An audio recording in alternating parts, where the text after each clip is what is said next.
प्रतिपलेच्या चंद्रकरणासाठी राजमुद्रा, शिवाजी महाराजांची राजमुद्रा लोककल्याणासाठी आहे. हे मावळ्यांच्या लक्षात आल्यामुळे सर्व मावळे प्राण हातात घेऊन लढू लागले. अशाच एका मावळ्याची मी तुम्हाला कथा सांगणार आहे. संध्याकाळची वेळ होती. आईसाहेब वाड्याच्या सज्जातून बाहेर पाहत होत्या. सोनेरी किरणांच्या त्या एक प्रकाशात एक अवाढव्य किल्ला दिसत होता. त्या किल्ल्याचं नाव होतं कोंढाणा. कोंढाणा किल्ल्यावर मुघलांचं हिरवं निशाण फडकत होतं. ते आपल्या स्वराज्यात का नाही या विचारात आईसाहेब मग्न होत्या. तेवढ्या शुभात येता आले आणि म्हणाले, काय आहे तुमच्या मनात? आईसाहेब म्हणाल्या, त्या गडावरचं हिरवं निशाण आम्हाला खुपतंय. शिवराय म्हणाले, ते तर आम्हालाही खुपतंय. आईसाहेबांची ती इच्छा पूर्ण करायलाच हवी. शिवराय विचार करू लागले, कोणाला निवडावे बरे? कोण जिंकेल हा गड? त्यांच्या नजरेसमोर आला तानाजी मालुसरे, त्यांचा खेळगडी. तानाजी कोकणातील उमटे गावी राहणारा. तो अंगापिंडाने भरदार होता. छाती काबूजासारखी बुलंद होती. त्याच वेळी तानाजी आपल्या मुलाचे रायबाचे लग्नाचे आमंत्रण द्यायला शेलार बाबाला घेऊन आला होता. शिवराय म्हणाले, आम्हाला यायला जमणार नाही. आम्ही जर तिने कोंढाणा सर करायला जाणार आहोत. तानाजी ताड महाराज, तानाजी जिवंत असताना असल्या जीवाच्या कामगिरीसाठी तुम्ही जाणार, आम्ही कशाला? ते काही नाही.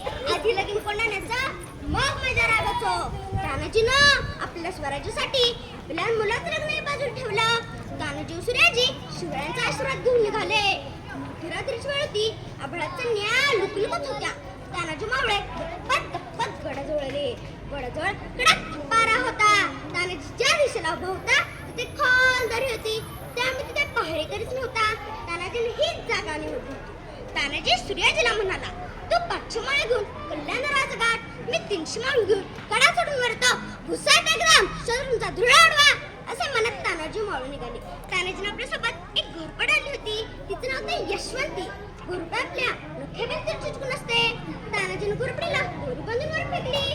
तर ती 2 वेळा खाली आली. तानाजीला आला राग. तो घोरपडीला म्हणाला, यशवंती, आणि जर खाली आली तर तुझी खंडोळी करीन. मग काय गंमत झाली? गप्पसली की वर.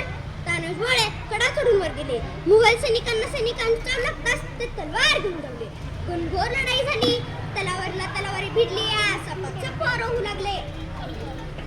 ढाली खणू लागल्या. मशालींचा नाच झाला. मावळ्याने कल्याण दरवाजा उघडला. तानाजी सिंहासारखा लढत होता. ते पण तलवार घेऊन मैदानात उतरला. ते देखील इतक्या जोरात लढत होते की 2 ढगांचे किंकणवर आपटत होते. उदयमानचा घाव तानाजीच्या ढेल्यावर पडला. घाव इतका जबरदस्त होता की तानाजी सुटली. आता काय? मग तानाजी जगणार नाही. त्याने शेला हाताला गुंडा लागला खिलाडायला, पण घात झाला.